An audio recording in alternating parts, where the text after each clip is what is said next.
What's up, beardsmen?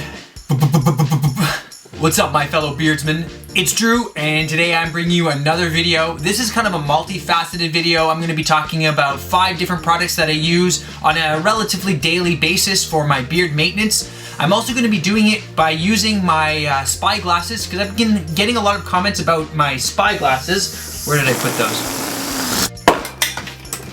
Here they are. I did a video on them last summer, I believe, and I've been getting a lot of questions about them. So I figured I'd do a follow-up and do a little bit more of kind of a testing while using these, especially since that was my whole goal. I was going to be using these to be doing kind of beard reviews from a first-person perspective for you guys. So hopefully that'll work out. And and then I just want to talk a little bit more about this wallet randomly. If you've seen my Facebook page, you'll know that I found this random wallet downtown Toronto on St. Paddy's Day, actually. And I just saw it at the corner of my eye, and it was sitting kind of right next to the road. So, reluctantly I kind of picked it up because I wasn't sure how dirty it was going to be. And inside there was this little card that said, found this wallet. And up here in Canada, where we've got, you probably would know Kevin O'Leary from Shark Tank. He's actually Canadian. He's going to be running for Prime Minister. Well, he probably will be. And so I thought, maybe why not put a little shameless promotion when I took my picture, because there were only 3 of these, I believe, found in all of Canada. So that was kind of interesting. I think it was all of Canada. Could have been all of Ontario, but anyway, there was only 3 of them. This is the 3rd one. So I put a little, hey beardsman, look what I found, YouTube Drew's Obsessions. I was hoping that maybe a few other people would find out about my channel. I don't think it worked. Okay, so I'm going to switch out my regular reading glasses for my spy glasses, and a lot of people want to know a little bit more about this style. I think they look really, really good when you have a hat on to kind of, hide the sides a little bit. They're an interesting style, but really, I don't think anyone would notice that you are wearing spy glasses. These sides are a little thicker than regular glasses, but not huge by any means. And as I've showed you in my other video, the camera lens is virtually indetectable. So if that's your goal, is to kind of spy on people or record things hidden in a hidden format, then these might be the glasses for you. I'll put a link down below if you would like to check them out on Amazon or on eBay. Actually, I got these from an eBay seller. I do get a small commission from that sale if you do purchase it from my site, just so a little heads up. So I appreciate if you do purchase it through my link. I think it's 4% of the total sale, so it works out to be a couple dollars. I really appreciate it. Helps fund the channel, helps all these different videos that I'm creating. Anyway, on to the actual footage from this camera. I'll give you a little bit of a backstory first of all. Where is my, here's the box. It comes in a box like this with a little cleaning cloth and some instructions that are written in English and Chinese. The English version is it's a little bit spotty. If you read my other or watch my other video, you'll know I kind of do it more in depth. I'm just going to do kind of a shorter version in this case.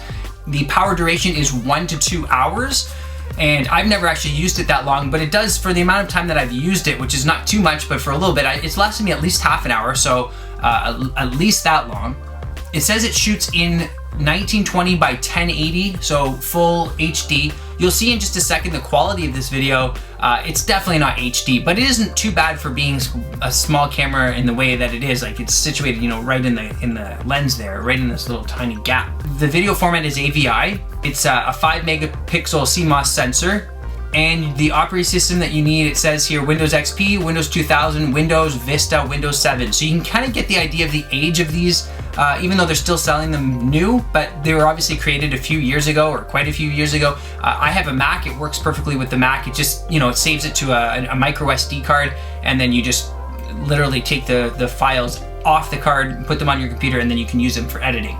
They're very discreet, and they only have one little light that turns on for a few seconds to know that you're recording, then it shuts off.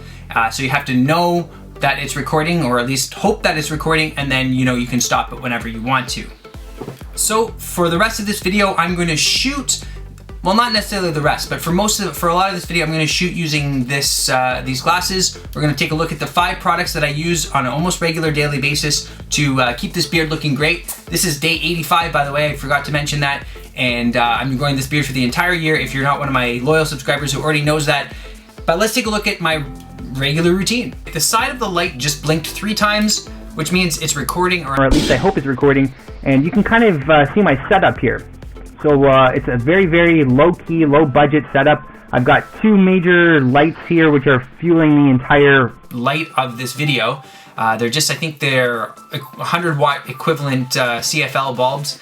And I've got my Canon T2i, Canon Rebel T2i here. And since I can't see the back of this video, a little mirror that I picked up at the dollar store kind of screwed into this shelf so that I can actually get a view of my video of what I'm filming there. It makes it easier for me. Okay, so you get the first person view here. I'll be setting up my camera how I usually do this. Okay, so let's take a look at the beard wash first. I don't use this every day. I do this probably every second day because you don't really want to be washing your beard, every day, because it's going to strip your hair of your natural oil. So you're going to want to do it every other day, even possibly every 3 days. But again, of course, your face, you're going to get a lot of crumbs and dirt and whatever else in your beard. So you want to make sure it stays clean. This is Beard Wash by Scotch Porter. I really like it because it has a very neutral scent. And it's got a lot of really great ingredients. I won't get into that right now. If you're interested, I have a video on that where you can see more specifics to the actual product. But I found out of all my beard washes, this is the one that I'm using more regularly than anything else. The other ones are still good, not that they're bad, but this is the one that I kind of stick to for at least for the meantime. Next up, we have the Cremo Beards and Scruff Softener. I generally use this after my beard wash. It comes from Cremo, which is a really good company. I have this video as well on my channel if you're interested in checking more about this. And although it's not all natural ingredients, I find that this stuff really does work, and it really does make my beard feel softer. Moving on to my beard oil. This is my new semi-favorite beard oil. It's the Opium Den. I just did it in one of my last videos, reviewed it. Before that, I've been using a variety of different beard oils. They're all good. I like them all in their own different ways. But this one I really like. It's very kind of sweet smelling, has a lot of really great ingredients into it, and it's natural, and it also has a really kind of cool look to it, so I've been using this. Now, as for the beard balms, I just switched my beard balm routine. I was using a Badass beard balm up until about 2 days ago when I ran out, and this is my second go-to beard balm. This one is by BIG and has a really, really nice smell to it. And I find it works really well with the Opium Den because they're both kind of sweet smells, so you don't notice much of a difference.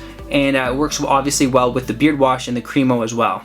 And last but not least, I use Wild Willie's beard butter. It's almost identical to a beard balm, except that this one has it's a little bit smoother. It melts a little bit more easily in my hand, and it has a bit of a woodsy smell to it. So I don't use this too much, just a little bit to give it a bit of a hint. Here we go again, guys. I'm now in my bathroom. As you can see, the glasses are looking quite good.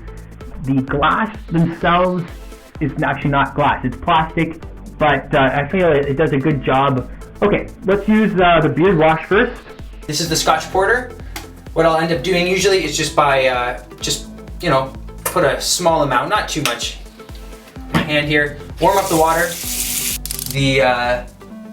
I have no hair that grows in here, but with the mustache, it really connects it a lot better. You can see no hair, but covering it up, it looks like it's connected. Looks good. Okay, just rub that in there. Okay, so my beard is definitely feeling softer. It's still a little bit like hay, but it's a lot better. And this is where the Cremo Scruff and Beard and Scruff Softener comes in. Again, you don't need too much of this stuff. It depends on the size of your beard. Just about, well, we'll see. I'll start with that and we'll see if I need a little more. And you just rub this in and you leave it in for 30 seconds and then you can rinse it out. Now in this case, I do ruffle my hair up a little bit because I'm really trying to get it right down to the root of the hair. I hope these glasses are working. Okay, you can start to see the girth of the beard. I'm getting it about a good inch off my chin region. It's definitely looking a lot thicker in my opinion than it ever used to. And I'll rinse it out. Onto the beard oil. The Opium Den, and this is by the Bearded Bastard. I just got this in, and I really like the scent. It's very kind of a sweet smell to it. Kind of like candy in my opinion. But I don't want my beard to kind of smell like perfumey. It doesn't smell perfumey, but even still, you know, it's a kind of a sweet smell. And I think it's the almond oil in there, or that pomegranate oil, that's causing that. It could also be just some natural fragrance that they use that I don't know what it is. But it smells sweet, I like it. But at the same time, I do want it to smell a little manly. So that's where this Wild Willie's beard butter comes in. And for this, I'll just use a tiny little bit, because it does have, it's kind of a mix of being slightly piney, but not, again, not an overpowering pine. It's not like, you're not gonna smell like the woods. But I'll put a little in my mustache, and I'll just kind of ever so slightly pull it a little bit, kind of make a nice smell combination. I'm gonna follow it up with my BIG Beard Balm, which is another actually kind of a sweet scent. And as I said, I've just started kind of reusing this. My hands are a little bit too greasy now to open it. But I really like this one too. Yeah, it's a neutral smell and just has a nice texture to it. So this is gonna help control my beard. Now I had a viewer the other day, and if you're watching this, you'll know who you are, were saying that their hair is curly and grows in a lot of weird different directions. And I said to them, you know, and they said that they've used beard oil, they've used beard balm, and nothing's working to keep it going in the right direction. And I'd say that this beard balm and beard oil is kind of your first defense if you wanted to try to control your beard. But if you are one of those people that have a lot of curly, weird hair, like as you can see, this here grows out like this, then you're gonna wanna use something stronger. And that's where this Hans de Foucault comes in. I reviewed this stuff a little while ago, and I've been using it almost daily, probably daily. At least every day I'm working, I definitely use it. Weekends, maybe not so much, but this stuff, it's Hans de Foucault certified organic extracts, and this stuff has super strong hold. So what I'll do is I'll work it into my beard, and it almost feels a little bit gritty, like it's almost like you've been at the beach. It really helps to make your beard look denser, thicker, and keep it all in one place. And this stuff outperforms, I would say, almost every one of my mustache waxes that I've been using. But we're gonna do a mustache wax test video coming up in the near future too, so I can see once my mustache is a little bit longer and I'm able to do some more twists with it. Smells great, looks a lot denser, I think, in my opinion, than even when I started. It's going the right direction, soft, and all of those products that I put on there, if you can only imagine that they have coated each hair. So if each hair was originally the size of, say, a pinky finger, imagine that. Now with all the coatings on there, you're getting a thicker strand for each one. So your little wispy beard is now gonna look a little bit thicker.